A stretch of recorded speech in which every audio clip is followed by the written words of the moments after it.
About a year ago, I decided to purchase a piece of land here in Italy since the house that I currently live in has a very small courtyard and I needed more space to grow fruit trees, vegetables and some poultry as well.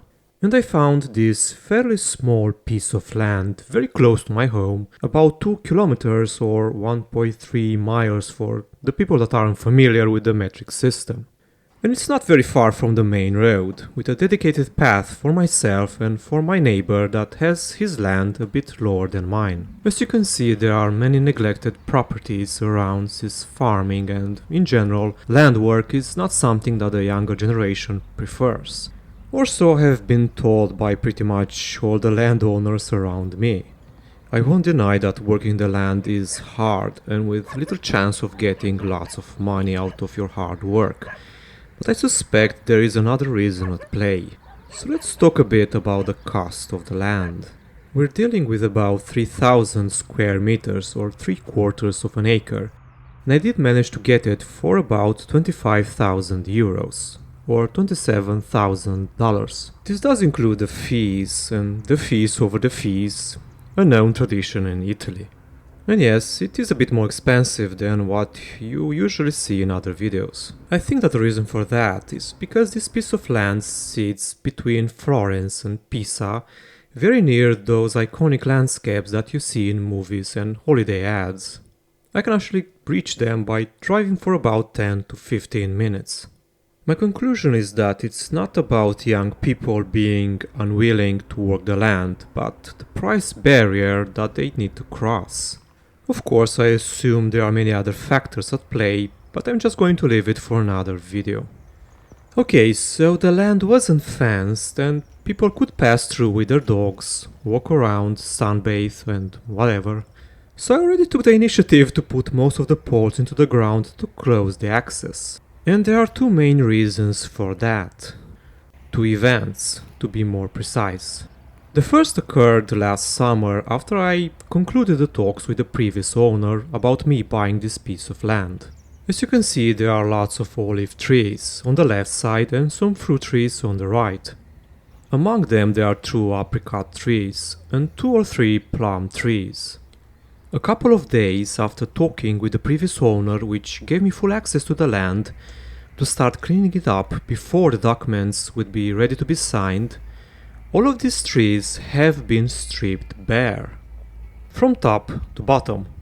I didn't give it much thought then, because the land was not technically mine yet, although it did raise some, let's say, orange flags. As you can see, the trees are old and unkempt for a very long time. Some of the neighbors estimated at least 5 to 6 years of neglect, maybe more. And I have already started to clean them up, with the olive trees coming up next. Oh yes, I also have a tiny little vineyard that I already cleaned up, and yes, those support cement poles need to be straightened up, but it's a work in progress. Moving on, I will mention these prickly pears that are not looking very good, but it's another work in progress. And we get to the second portion of the land.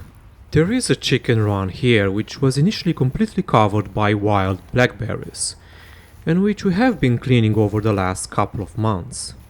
Just a bit more work and it should be done. To get an idea about how bad it was, this is a small garage that is still currently swallowed by blackberries. And now we can get to the second section of fruit trees, and the second thieving event. About a month and a half ago, I got a couple of Stanley plum trees for future delicious jams, and planted them here since there was some unused space. And I also started making preparation to plow the land. A couple of weeks ago I noticed that one of the plum trees was gone, and instead there was an old shovel sitting in its place. That old shovel was in the chicken run which the thief used to get the tree out and to cover back the hole. This has to be one of the pettiest thieving experiences of my entire life. They didn't even take both, only one, since I assumed that's what they needed in their own garden. This of course prompted the quick need to fence the entire property. I did talk with the other neighbors and all had a similar, although more sinister story. Like how the thieves stole all their chicken, the weed cutters, anything motorized, fences, wood. I started to think that perhaps I made a mistake. The thing is, I'm not the type of person to give up on things that easily, so I decided to make things more complicated for my kleptomaniac visitors.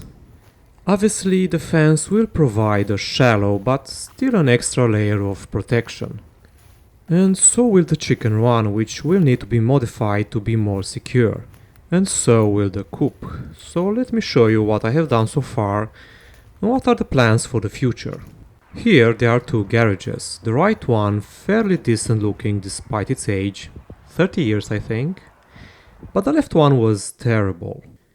It was made of metallic sheets which got very badly rusted and I had to make a choice. Either completely replace it or try to salvage it. It's worth mentioning that the summers here are savage and can reach up to 40 degrees Celsius or 104 degrees Fahrenheit for prolonged periods of time. So getting another metallic garage was out of the table since I don't want my future chicken to suffer. So I decided that using this type of panels which have a sort of metallic out layer but foam on the inside for a good degree of heat and cold isolation would be the best choice. The problem is that a garage of this type would cost way more than 3,000 euros. So I went the budget route. I decided to keep the metallic structure, clean it as much as I can to remove the rust and use a protective paint. And then replace the thin metal sheets with the previously mentioned panels. It was way harder than I was expecting, but I'd say half the work is already done. As for the chicken run, it's nicely sized and I will not make some major changes to it yet. The main thing that urgently needs to be done is to use some sort of chicken wire at the top to protect the chicken from predators. Both four-legged and two-legged ones. As Italians call them, le volpi a due piedi, foxes on 2 feet. In the meantime, I will try to finish the fence completely, including the main entrance, where I am not yet sure what type of gate I will be using. Perhaps a metallic one made by myself or my father. We'll see. I still need to clean up everything around the garages, prepare the vineyard and start cleaning up the olive trees, so that I can get some quality olive oil in October. I assume you're wondering what's the plan for the plowed pieces. I will be using a portion for vegetables, but for the most part I will be planting roses. I guess you didn't expect that since most people are stunned by this decision.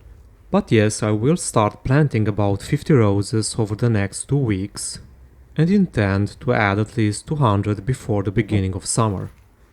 I definitely have to put together a drip irrigation system very soon, and you already saw those 4 water tanks that will be used for this purpose. And yes, I do have a well to ensure water gets to my plants during the extreme summer heat. I also need an electricity source since there is none here and I'm thinking of using solar panels to fulfill this purpose, but I also need internet since automation will play a role in the future. Plus the much needed security cameras to shame anyone that intends to break into the property. Lastly, I want to make a study space with a bench and a table where I can work so I can replace the 4 walls and a desk with a far more pleasant view. There is a lot more to cover, as I'm sure I missed many things, but I will try to go over everything in the following videos, so stay tuned to check out my journey. Have a great day and see you next time.